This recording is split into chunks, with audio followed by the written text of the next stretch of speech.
phone keeps sliding off. I don't have a tripod. I have one, but it's way too tall. Anyhow, I'm going to show you something here. Something I found. I've been doing a lot of reloading for me. I'd reloaded all the 30 caliber. I reloaded all the 223 that I have. I've reloaded. I got into some 30-30, which I didn't have a bunch of, but I had a bunch of empties, and I have a 30-30. And experimented with some target loads, coyote rounds, whatever you call them. That was kind of fun.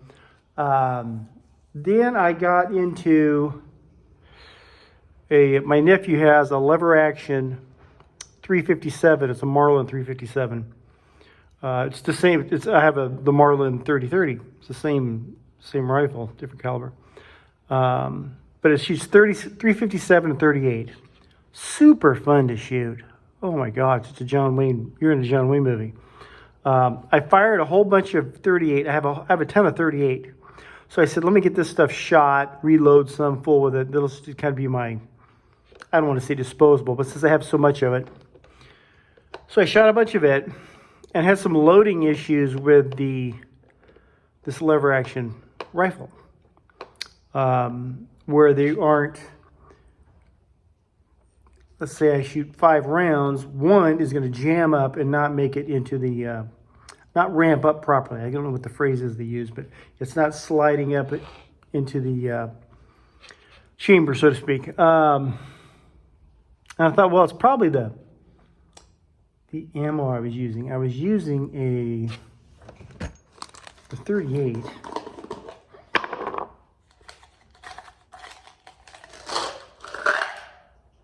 It was something similar. They got a name for these. I can't remember what they call it. Similar to this type of a bullet. So 38. Kind of, it's a flat nose. I assume this is just a lead bullet, but I assume it's like not a wad cutter, but something similar.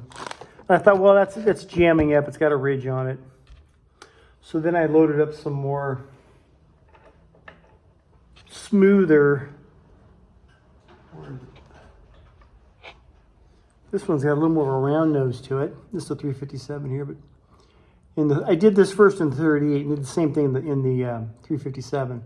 You can see that's a little, I think this had a greater chance because it's kind of a smooth edge. Because I'm assuming it's just not ramping up properly. I thought, well, it's hanging up on something here. So I tried that. Then I tried these. This is a little bit different. I got a whole bunch of these. It's a different type of bullet. That's what, anyhow, I got them right here.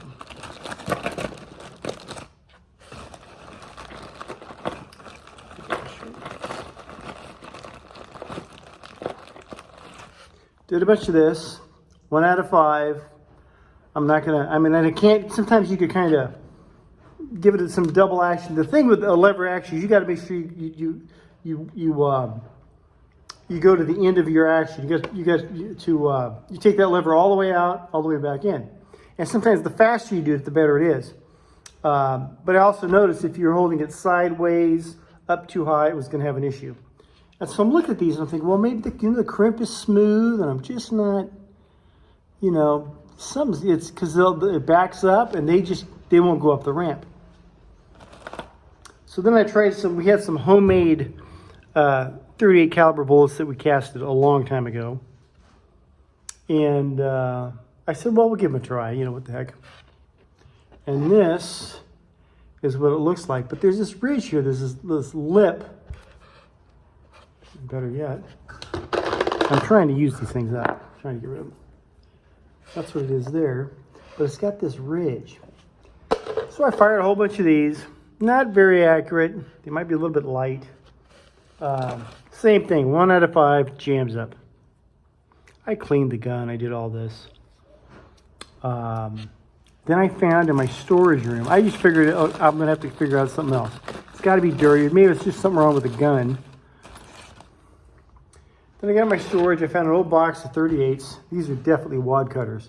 Now you're looking at this, you're going, dude, you're going the wrong way now. There's no way. If you're having loading issues, and this is a 38 or a Nope, 357. If you're having loading issues with those other smooth, non-ridge bullets, this doesn't stand a chance. I'm trying to get the camera here, but kind of see there. These were perfect. These things, I fired like almost 50 of them. Not a single one. I even got a little crazy with a little tilted sideways, you know. Never did these jam up. Everything, slip, in we go. And I mean, it was like,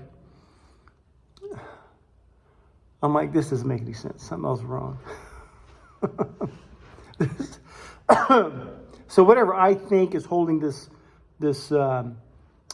these bullets up, keeping them from, you know, ramping and going into the chamber, obviously I'm wrong, because this, to me, it was this type of a bullet that would, no chance this would work. And this was, this worked flawlessly.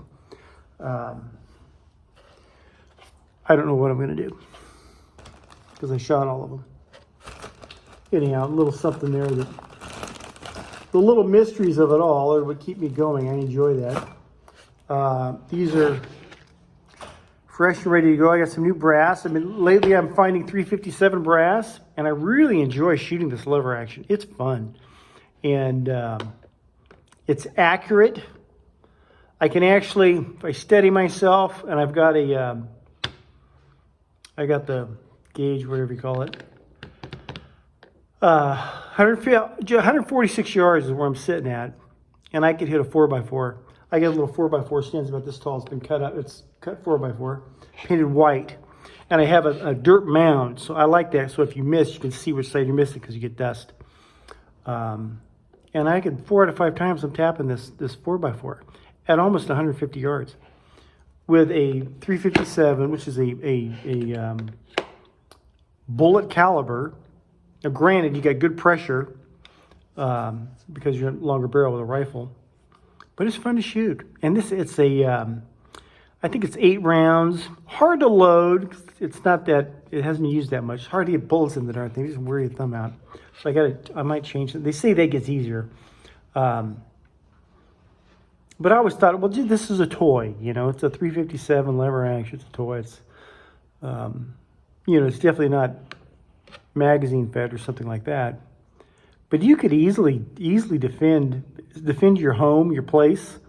You know, if you were stationary and you weren't the aggressor, you know, rolling in on somebody where you need all the firepower you can get. If you were stationary, and I think if you had a 30-30, or I'll just take this 357. 30-30 is a different animal, but it has this kind of a similar effect.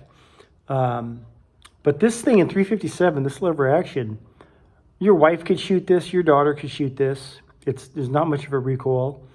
And it's a fairly flat shooter. I'm surprised, because what I do is I'll set up 3 points. Whatever I'm shooting at, I'll divide it into thirds. And I haven't had to lob anything in like mortars yet. And now what I have to do is at 150, 146 yards, I need to go see, I'll put some 2x6s out there and see if I'm hurting them. You know, a tap doesn't count. Is it any kind of effective, an effective round? It may not be effective outside of at 100 yards. I'll pierce the board, no problem. But 150, we'll see. But a real fun shooter. If you can get your hands over a Marlin 357 lever action, and you get to shoot 2 calibers out of it. Although originally when I was shooting the 38, I thought, you know, these are shorter. This is probably not liking them because they're shorter. Maybe the 357, because it's longer, will load easier. No, that didn't change it. But it's a worthwhile firearm. I really enjoy shooting it. And really, if it's something that kind of fits you, that you enjoy shooting, your accuracy goes way up. I have plenty of firearms that just don't fit me. They're uncomfortable, and it's hard to shoot them well. Anyhow, love you, God bless. Another mystery.